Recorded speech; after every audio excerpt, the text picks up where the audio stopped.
Google Хуанл ашиглах. Google Хуанлыг хэрхэн ашиглах вэ? Google Хуанлыг гэдэг нь та компьютер, бусад дижитал төхөөрөмжүүдэд ашиглан хүссэн үедээ хандаж чадах онлайн хуанлын цаг төлөлтийн програм юм. Google Хуанлыг Chrome Web Store-оос татаж авч болно. Ингэснээр та интернетгүй байсан ч хуанлыг харж үйл явдал нэмж чадна. Дараа нь интернетэд холбогдохын цагт шинэ үйл явдал бүх төхөөрөмждөр танд харагдана гэсэн үг.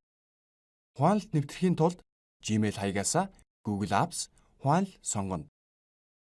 Хуанл нь өгөгдмөлөөр 7 өдрийг харуулдаг. Дэлгэцийн баруун дээд хэсэг дэх товчуудыг ашиглан хуанлаа өдрөөр, 7 хоногоор, сараар, 4 өдрөөр сэлгүүлэн үзэж болно. Мөн хөтөлбөр гэдгийг дарж хуанлаа дээр тэмдэглэгдсэн үйл явдлуудыг цаг хугацаатай хамт жагсаалт байдлаар харна.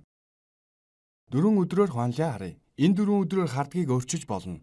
Ажлын 5 өдрөөр харуул бидэнд тохиромжтой тул өөрчлөе. Арааны дүрсийг дараад тохируулга сонгоно. Хуанлыг өөртөө тохируулж өөрчлөх олон сонголт гараад ирлээ. Цагийн бүс, огноо, цагийн форматыг өөрчлөх тохируулгууд байна. Gmail-ийн имэйл хайрцагаас үйл явдлын мэдээллийг хуанлид маань автоматар нэмэг гэвэл энэ сонголтыг идэвхжүүлнэ. Монголоор бичсэн имэйлд бол энэ үйлдэл ажиллахгүй. Энэ хуудас дээр доош яваад Custom View дээр очие. 4 өдөр гэж байгааг 5 өдөр болгоё. Тохиргоонд өөрчлөлт оруулах бүрдээ дэлгэцийн зүүн дээрх Save товчоо дарж хадгалаад яваарай. Хуанл руу буцах гэсэн товчийг дараад гарчвал өөрчлөлт хадгалагдахгүй. За одоо 5 өдөр харагдаж байна. Хуанлын 5 өдөр маань өнөөдрөөс эхэлнэ. 5 гарагт эхэлж байгаа нь тохиромжгүй байна. Даваагаас баасан болгохын тулд зүүн баганд байгаа жижиг хуанл дээр эхлүүлэхийг хүссэн өдрөө олж дарна. Энэ жижиг хуанл дээр ер нь харахыг хүссэн өдрүүдэд сонгож болдог. Ингэхдээ эхний өдрийг сонгож товшоод сүүлийн өдөр хүртэл заагаараа чирдэг байгаа. Google Хуанлыг ажлын болон хувийнхаа хэрэгцээнд аль алинд нь ашиглаж болно. Хуанлаа тус тусад нь нээгээд нэг дор харж болно. Эсвэл зөвхөн ажлынхаа хуанлыг ганцаарнг нь харж болох юм.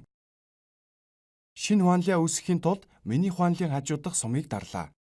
Шинэ хуанлаа үүсгэх гэдгийг сонгоно. Хуанлдаа нэр өгөөд цагийн бүсийг тохируулна. Бусадтай хамтран ашиглахаар шеэрлэж болно. Бүх мэдээллээ оруулж тусаад хуанлаа үүсгэх товчийг дараарай. Хуанлаа бүрийг Google өнгөөр ялгаж харуулах тул үйл явдал бүр аль хуанлаагаас харагдаж буйг ойлгоход төвөггүй.